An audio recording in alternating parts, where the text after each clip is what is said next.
What is up, everybody? Happy Monday. We made it. It is draft week. Welcome into the Pack a Day podcast. I'm your host, Andy Herman. You can follow me on Twitter at Andy Herman NFL. You can follow the podcast at Pack a Day Podcast. It is draft week. What more could you possibly ask for? One of the most exciting times in the NFL calendar, a time where hope springs eternal, a time where we get to predict and try to figure out who the Packers are going to take. And then finally, ultimately, get those presents under the tree, unwrap them, and figure out who these players are that Green Bay is going to be adding to their roster. And this is not just any NFL draft. This is a NFL draft with 5 picks for Green Bay in the top 100. Every single NFL draft is a franchise-altering occasion. You could completely blow it, and you could set your franchise back in a pretty significant way. You could completely crush it out of the park. Hello, 2023 Green Bay Packers draft. And you could get way ahead of expectations very, very quickly.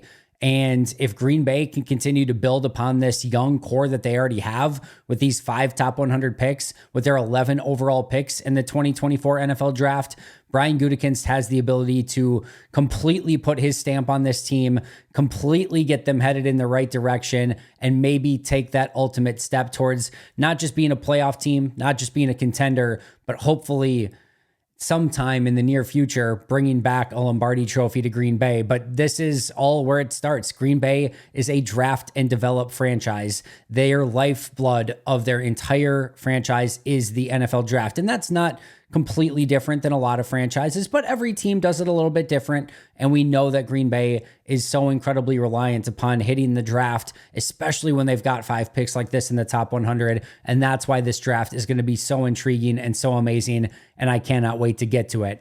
Today, what we're going to be doing is going on a journey together. We're going to look at the top 50 players in this draft, plus 2. And we're going to look at every single one of them and explain why or why not they could be the pick for Green Bay in round 1. And we are going to do our best together to narrow this down and to get a manageable list of players who are likely that pick in round 1. And we will narrow it at the end to 3 players. And I will give where I'm leaning right now. I'll give my final prediction right before the draft, but I will tell you who I am leaning towards at this very moment. Before I get there, shout out to our brand new Pack a Day Podcast YouTube members, John Thomas, Ben Holes, Bennett Farrell, Sam Bryn, and Nolan Bundy. Thank you so much for signing up. Appreciate you guys a ton. Also, just a quick mention, we are going to be doing that Pack a Day Podcast and Packer Report live show this coming Friday at Badger State Brewery. What we're going to be doing is I'm going to be doing the sort of, it's not exactly, I guess it's a happy hour ish for about an hour and a half prior to the draft from about 4 to 5:30. And then I'm handing things over to Ross Uglum, and he is going to take it from there. He will be there until the end of the draft while every single pick on day 2 is made. Green Bay has 4 selections on that day. Could it be 5? You never quite know. But they're going to be making all those picks on day 2, and Ross will be there live breaking it down. So that will be a really fun event. Again, myself for happy hour, and then Ross in person at the Badger State Brewery.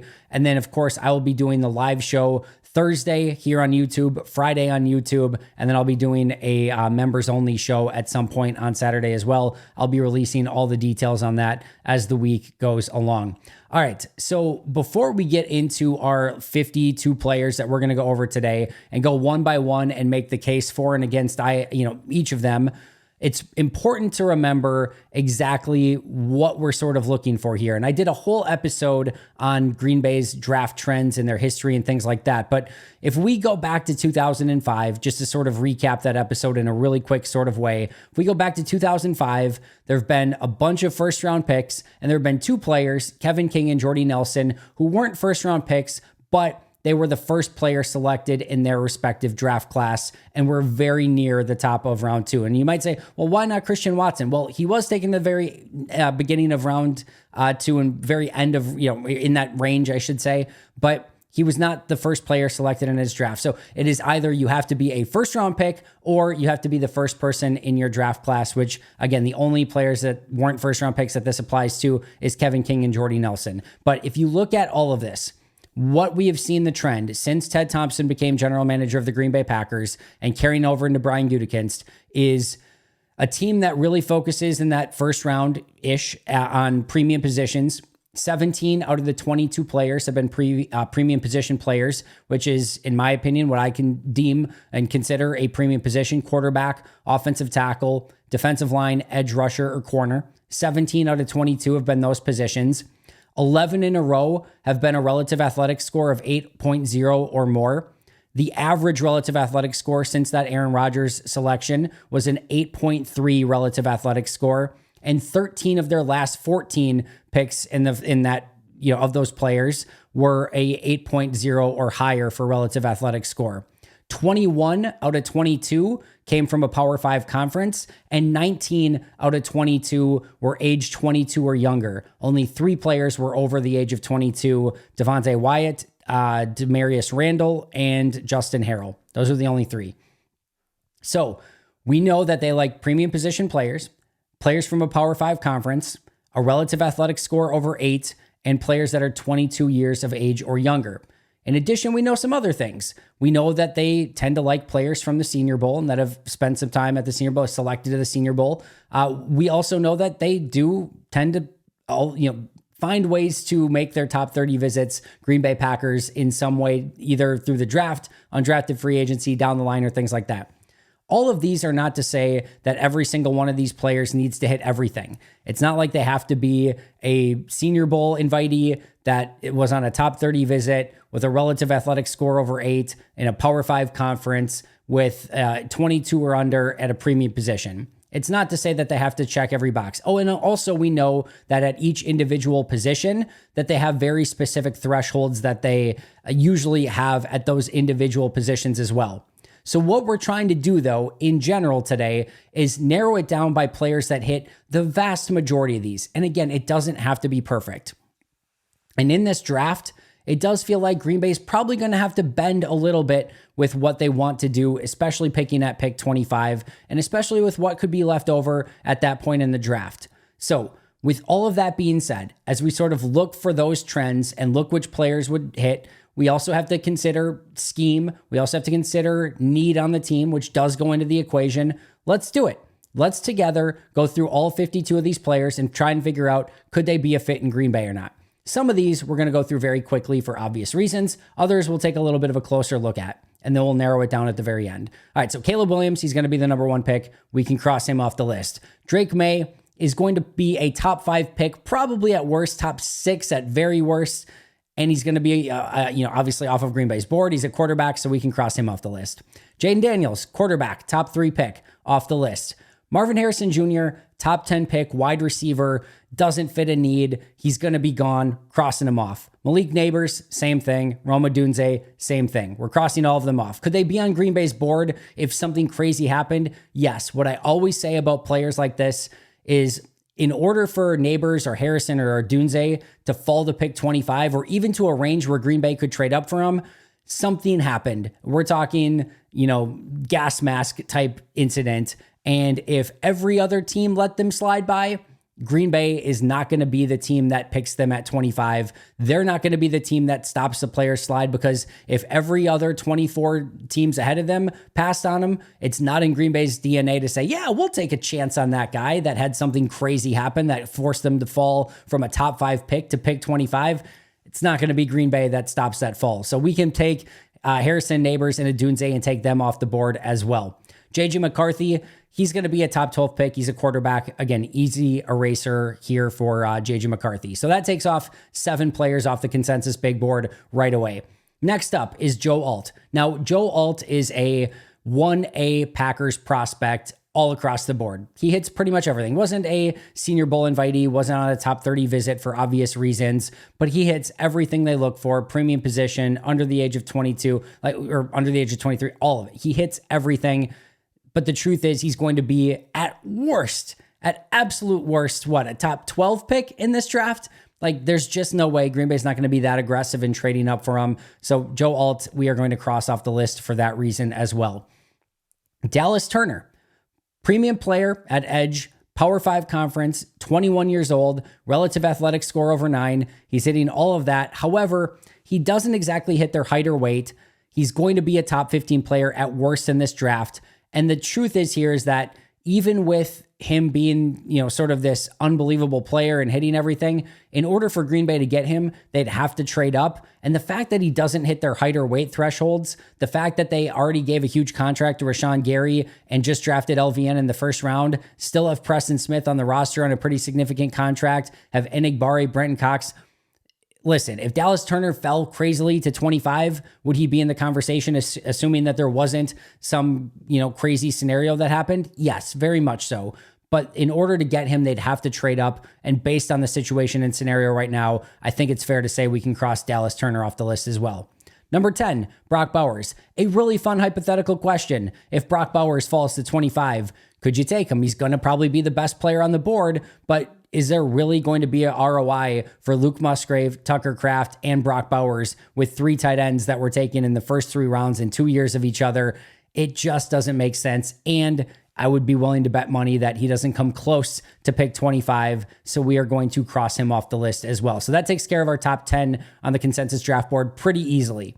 Number 11, Quinyon Mitchell, 22 years old, premium position of need, relative athletic score over 9, went to the Senior Bowl. However, couple things here. Did not do the 3-cone. It shouldn't limit him. He's a very unbelievably athletic player. Would he have hit the 3-cone? Who's to say? But he did not hit that. He didn't test it. So we don't know for sure. Also, he's not from a Power 5 conference. Does that matter a ton? No, they took Jordan Love from a non-Power 5 conference, but it's still just one of those things that we'll at least note here.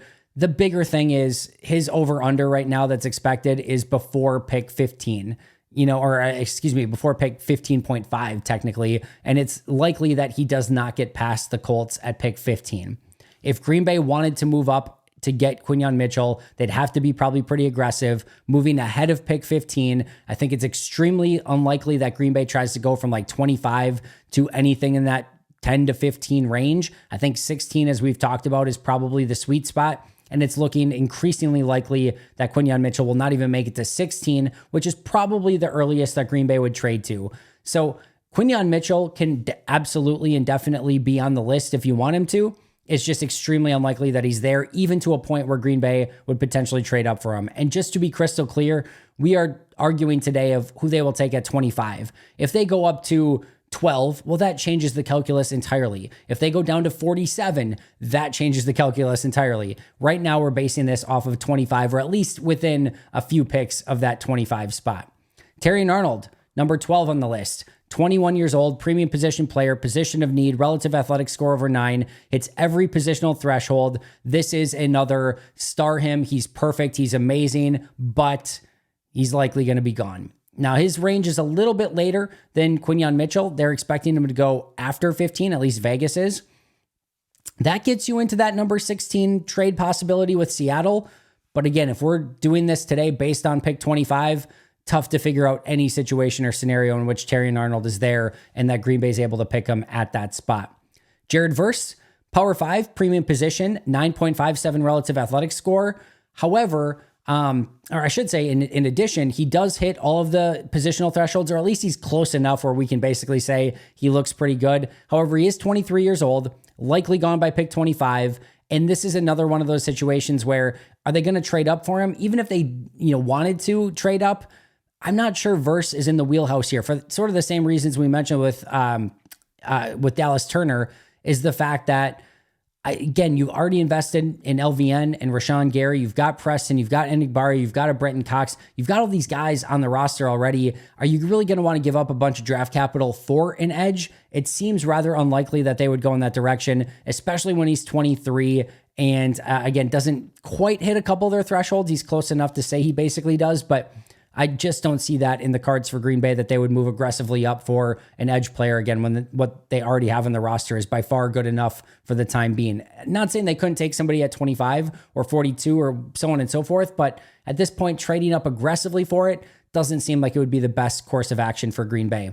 Number 14, Olu Fashanu, Power 5, premium position, 9.39 relative athletic score, 21 years old. He did not do the agility testing, so we can't say he fits the positional thresholds for sure, but there's nothing to eliminate him that we know of. He didn't test poorly in the agility drills. We just don't know because he didn't do it. The only issue here is for Fashanu. He's likely gone by 25, but he is another player that pretty much hits everything that they would generally look for.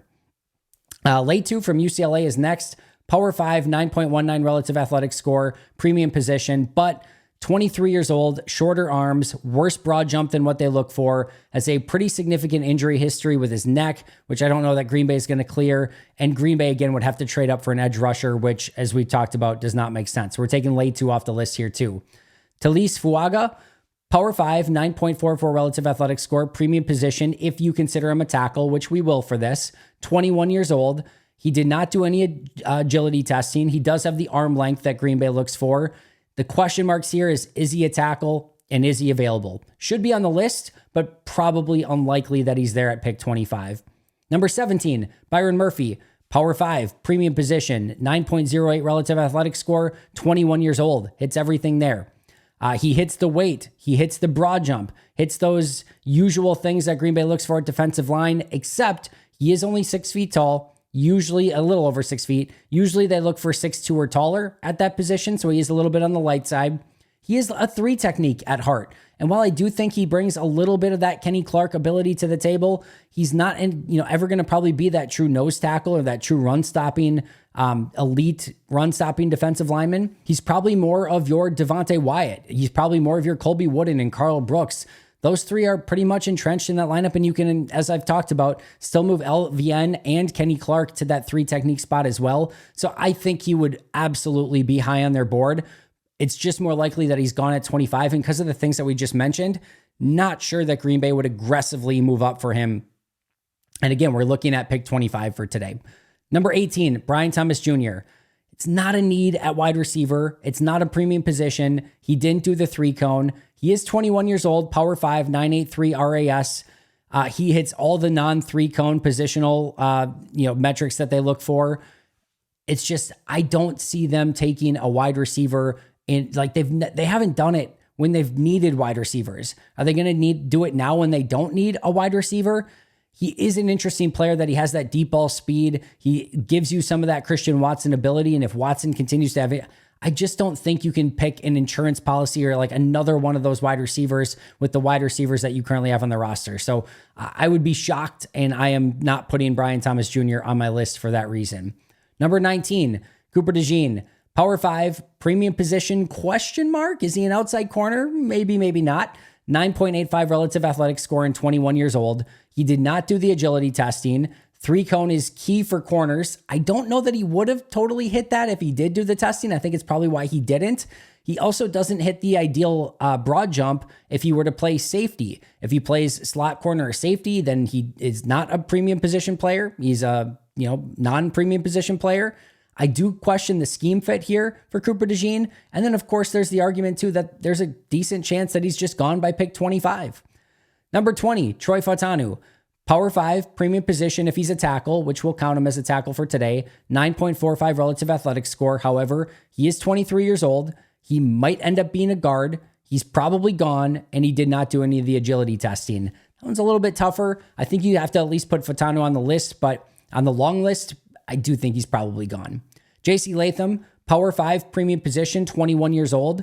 He did not do any testing. He's 342 pounds, which is not something Green Bay usually does.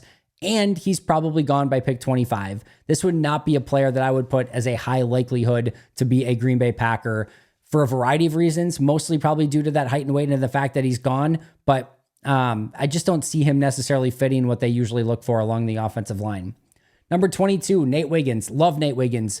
9.42 relative athletic score, comes from a Power 5 conference. He's only 20 years old, and he's 6'1". He hits a lot of the things that Green Bay looks for. However, at his pro day, he was 182 pounds. At the combine, he was 173 pounds. Green Bay usually looks for 190. He was 173 at the combine. He doesn't come close to the cutoff. He also didn't do agility testing. He's also extremely, extremely poor as a run defender. I love Nate Wiggins, but it really feels like this would be well outside of Green Bay's normal context and what they look for. I would say no to Nate Wiggins based on the history of Green Bay selecting at that cornerback spot. Amarius Mims, number 23, 21 years old, Power 5 conference, premium position, 9.53 relative athletic score, so he hits all of those. He did not do any agility testing, so that makes it really, really tough to kind of complete his profile. He did have a 28% vertical. That's not a specific threshold that has been an eliminator for Green Bay in the past, but they do love their big time athletes and they do love their explosiveness, and that does come, pretty shy in that spot. He is 6'7", 340. I know Ross Uglum is willing to bet some eating of tweets and some barbecue sauce on Mims not being a Packer based on that. I understand that. 6'7", 340 is big. A couple things. One, if you watch his tape, he's very agile. He's extremely athletic. And I think his athleticism and his agility makes up for that 340 pounds. He doesn't play like a 340 pounder. The other thing too is we've seen Green Bay have issues along their offensive line in generating some power, specifically in the red zone. That's been an issue. There's a real chance that maybe Green Bay wants a couple different body types on that line. Maybe some guys who can move some people. And Amarius Mims could absolutely be in that conversation. So I do think that he's in the conversation here. He was on a top 30 visit as well. I would not be able to eliminate him on the list at this point.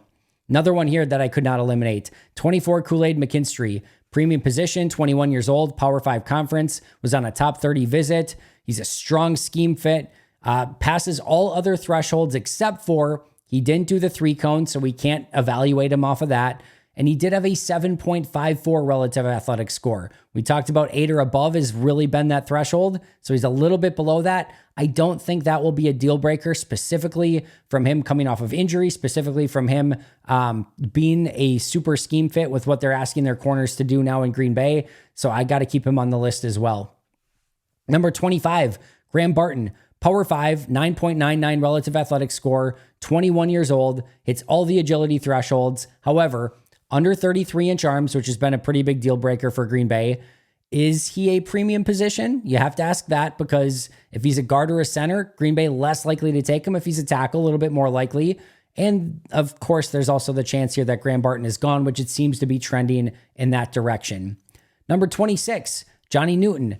Small all the way around for Green Bay. We talked about the 3 technique with Byron Murphy. This is another player who's a 3 technique even more so than Murphy. He didn't test. He doesn't hit their weight threshold. He is 21 years old, power conference and premium position, but based on everything else, I have a tough time seeing Johnny Newton being a Packer at pick 25. Mitchell, the wide receiver from Texas, whose first name apparently I am pronouncing wrong. I think it looks like Adonai Mitchell, but I don't get to choose that. His parents get to choose that. Adonai Mitchell, I think it is. One of the things for me is I'm only watching all 22. And when you watch all 22, there are no announcers. There are no pronunciations. There is just tape. So sometimes you don't get to hear the pronunciations and you see something that looks like Adonai Mitchell and you assume, and I shouldn't have assumed. So my apologies for that. However, wide receiver, not taking a non-premium wide receiver in round 1, meaning one like the top guys, is just going to be somebody that Green Bay passes on and they're not going to take them based on where the roster is right now. 28, Chop Robinson. 21 years old, premium position, 9.68 relative athletic score, Power 5 conference, misses on height, misses on weight, misses on arm length, doesn't hit what they look for. And Goody just talked about still wanting those big guys at defensive end. I don't see Chop Robinson fitting for that reason.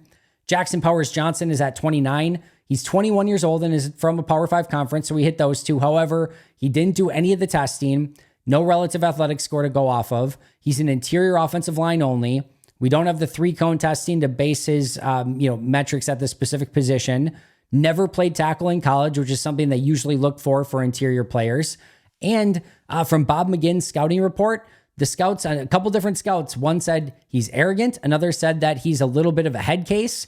Take these always with a grain of salt. But if there is any of that, we know Green Bay usually avoids that type of player. He also was not in Bob McGinn's initial 55 players for the top 55 in this draft, which he's usually really on top of this stuff. I still think he goes probably early round 2, but I don't think it's going to be to Green Bay, and I don't think it's going to be at pick 25.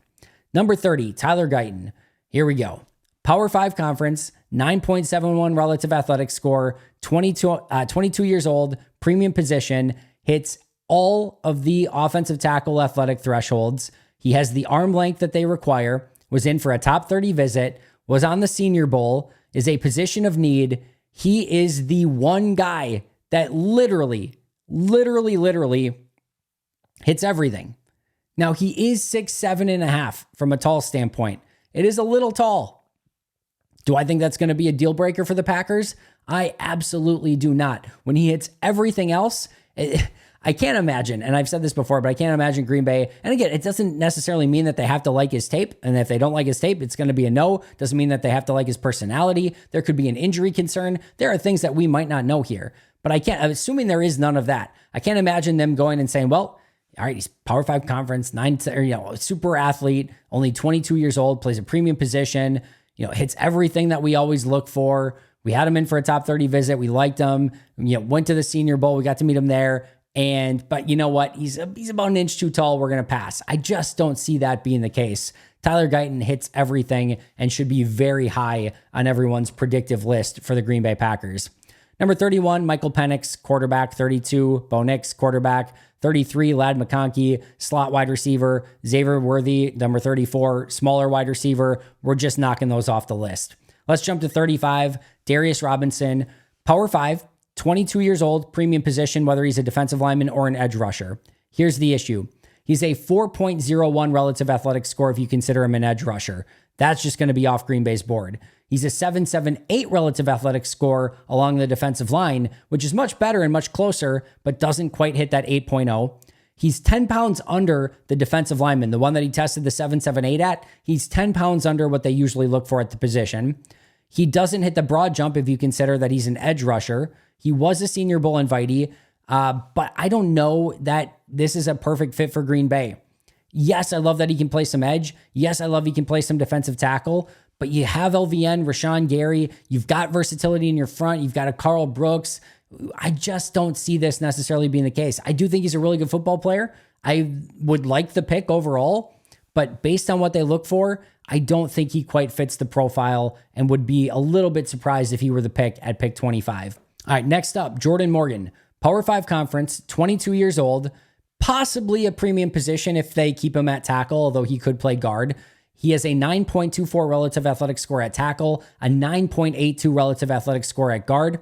He does have shorter arms. They usually have a pretty strict cutoff around 33 inches. His are 32.875. Deal breaker, probably not, but that 33 has been a pretty strong cutoff for them. He's probably a guard, which means he's not a premium position player. If he is a guard, he does have some positional versatility. He did not do agility testing, but he seems extremely agile on tape. So I don't think that's going to be a deal breaker. And again, he was a Senior Bowl invitee as well. So I think Jordan Morgan has to be on the list here. It might be a little aggressive at pick 25, but he is a very Packers-y type player. 37, Troy Franklin, day 2 wide receiver, not going to be the dude. 38 is Ennis Rakestraw, Power 5 conference, 22 years old. Does he play a premium position? If they play him outside corner, yes, I think he probably projects a little bit more as a slot, but he does have some versatility there. 6.17 relative athletic score, does not hit that. No 3-cone, so we don't know exactly what that would have tested at, but he had a very poor short shuttle, and we know they value agility at that position. He's also slightly under on weight and likely just does not hit their athleticism at corner. Number 39, Keon Coleman. Again, day 2 wide receiver, not going to be the pick. Number 40, Edgerrin Cooper. Definitely a position of need. Power 5 conference, 9.26 relative athletic score, only 22 years old, but non-premium position, not expected to go round 1 right now based on everything that we're seeing. And he doesn't hit 80% or more on the broad jump, which is one of those differentiators at the linebacker position. Could he be the guy? Yes, but I think it would have to happen a little bit more with a trade down. It does seem like he's trending more towards mid-second to late second, not that mid to late first-round pick for Cooper at this point. Kingsley Suamataia, Power 5 conference, 9.40 relative athletic score, premium position, 21 years old, no agility testing, did go to the Senior Bowl, likely would be a bit of a reach here at pick 25, but he does really hit sort of everything they're looking at. I wish we had the agility testing, but he seems like an extreme athlete at the position. I don't think it'd be a major issue or deal breaker that he didn't test. That's just the one sort of incomplete that we have, but everything else, Suamataia definitely hits for Green Bay. Number 42, Zach Frazier. I did not include him on my big board, but if you sort of look at why that might be, yes, he has the Power 5 conference and he's 22 years old, but 7.66 relative athletic score, doesn't hit. Non-premium position, just a center. Didn't hit the 3-cone threshold. No tackle experience, which is something they usually look for their interior offensive linemen. Again, center only. Small arms, which is an issue. and poor height and poor broad jump. There's a lot of eliminators there for Zach Frazier. I love Zach Frazier. I think he's going to be a really good player. Don't think Green Bay is going to take him at 25 based on all of the stuff we just went over. Ricky Pearsall, pick 43 on the big board. Day 2 wide receiver, not going to be the guy. Peyton Wilson, linebacker, 44 on the big board. Power 5 conference, 9.81 relative athletic score. Non-premium position at off-ball linebacker. Doesn't hit their broad jump threshold. Also has a lot of injury concerns. 23 years old and not expected to go round 1. So tough to keep him on the list. Kamari Lassiter, Power 5 conference, 21 years old, premium position, but only a 6.24 relative athletic score. Doesn't hit the 40 time. Also slightly under the weight threshold. Would be very shocked if Lassiter was the pick. Braden Fiske, Power 5 conference, premium position, 9.92 relative athletic score, but 24 years old, 3 technique, and probably is just a round 2 projection. Can't see him being the guy at 25.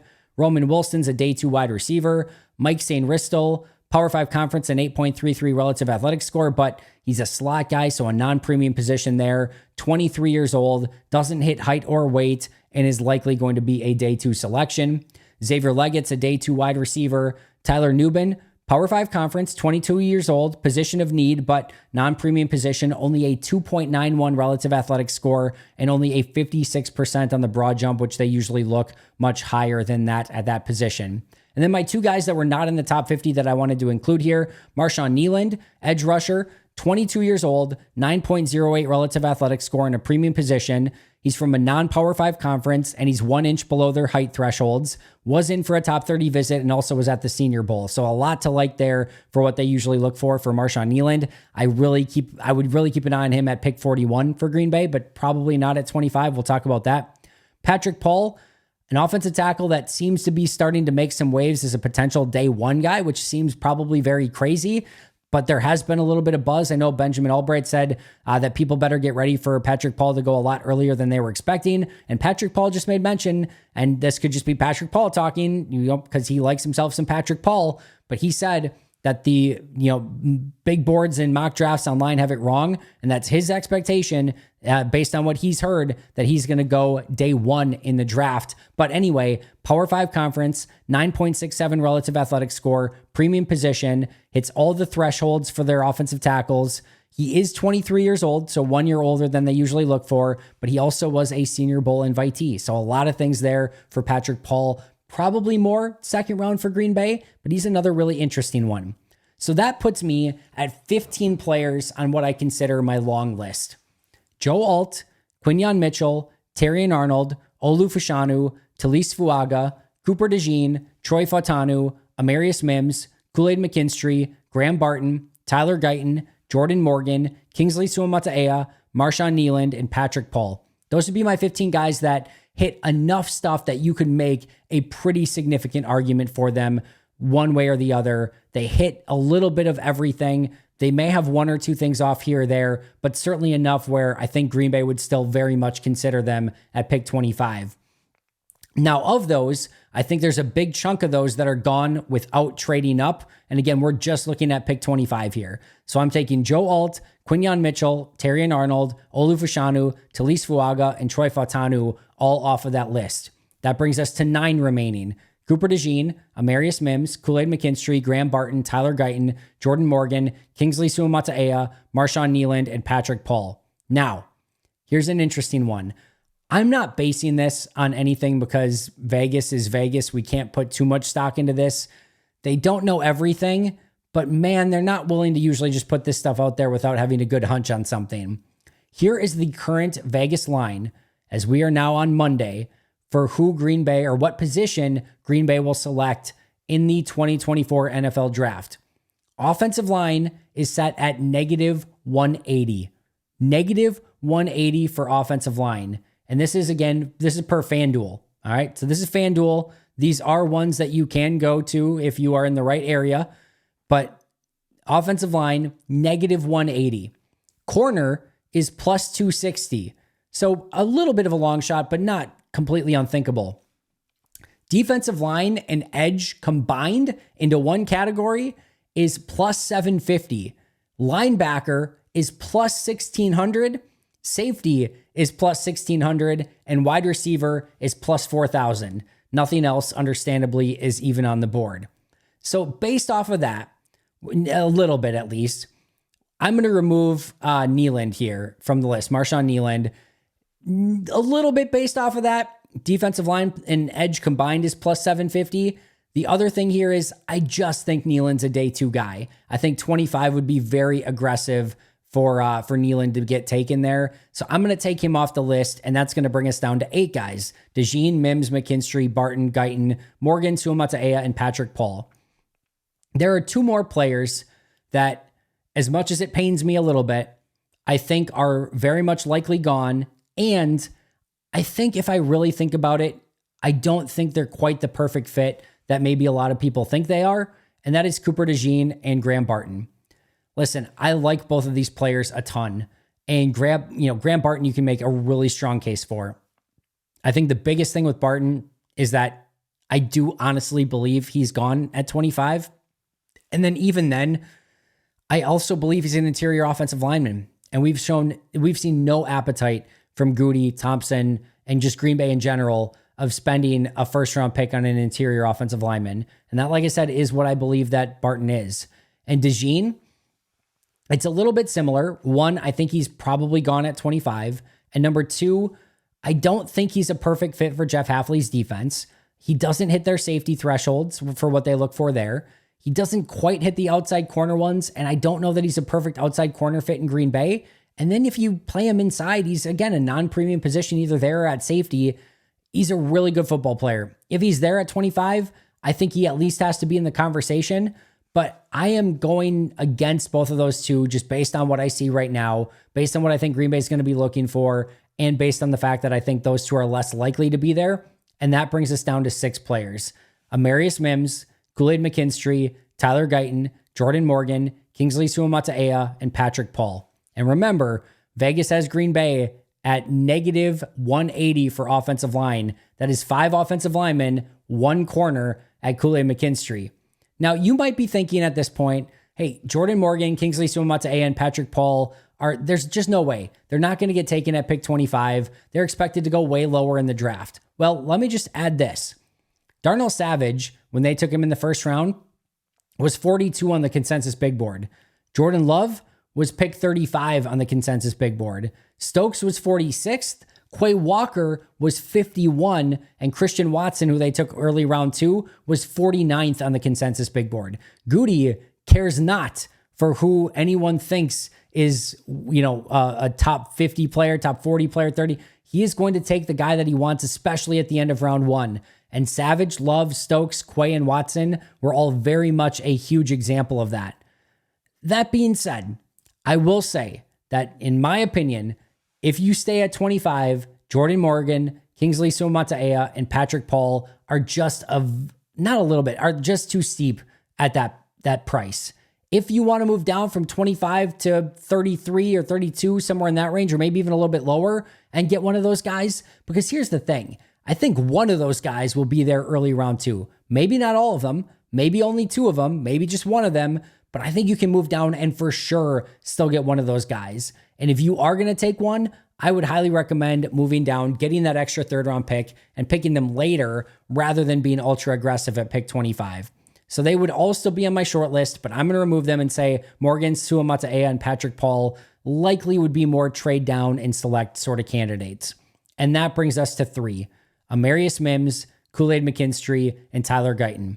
Mims hits a lot of what they look for, a little bit on the bigger side, lacks some starting experience, but a big-time player, a big-time project, and somebody that projects to be a premium offensive tackle moving forward if they can get out of them what they would expect to get out of them.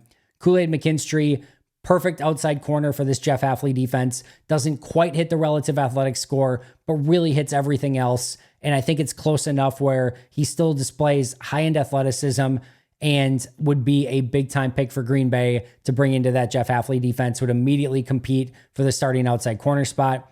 And then there's Tyler Guyton, who, as we talked about, hits everything. And feel how you may about Tyler Guyton or any of these guys potentially being the picks, I'm not saying what I would do. This is not Andy's perfect draft. This is not, hey, how do I want the draft to go? I don't have my GM cap on today. I have my how can I read the tea leaves to figure out what Brian Gutekunst is going to do hat on today? And if I were saying today to limit to my perfect 8, is if I had to like really narrow it, DeJean, Mims, McKinstry, Barton, Guyton, Morgan, Tuamata'a, and Patrick Paul. If I had to limit to 6, I'd say Mims, McKinstry, Guyton, Morgan, Tuamata'a, and Patrick Paul. If I had to limit to 3, I'd say Amarius Mims, Kool-Aid McKinstry, and Tyler Guyton. And today, I'll make my official prediction prior to the draft, but today I would lean towards Tyler Guyton. That is going to do it for me today. Thank you so much for sticking with me and helping me figure out what direction I think Green Bay will go in. I do think that offensive line play is a pretty strong play. I will, of course, be back here tomorrow with an all-new episode. It's going to be a really fun draft week, so make sure not to miss it. Shout out to our Hall of Fame and All-Pro members, Most Hated Minnesotan, PJ Wynn, John Wild, Shea Bradad, Brandon Paletta, Jennifer Wright, Boom Handle, Donna Lee, Lori Lord, Baby QB, David McCluskey, Donald Decker, Bremen, David Prendergast, Dan Miller, and Alex Huang. I will see you soon, but until next time, and as always, go Pack Go.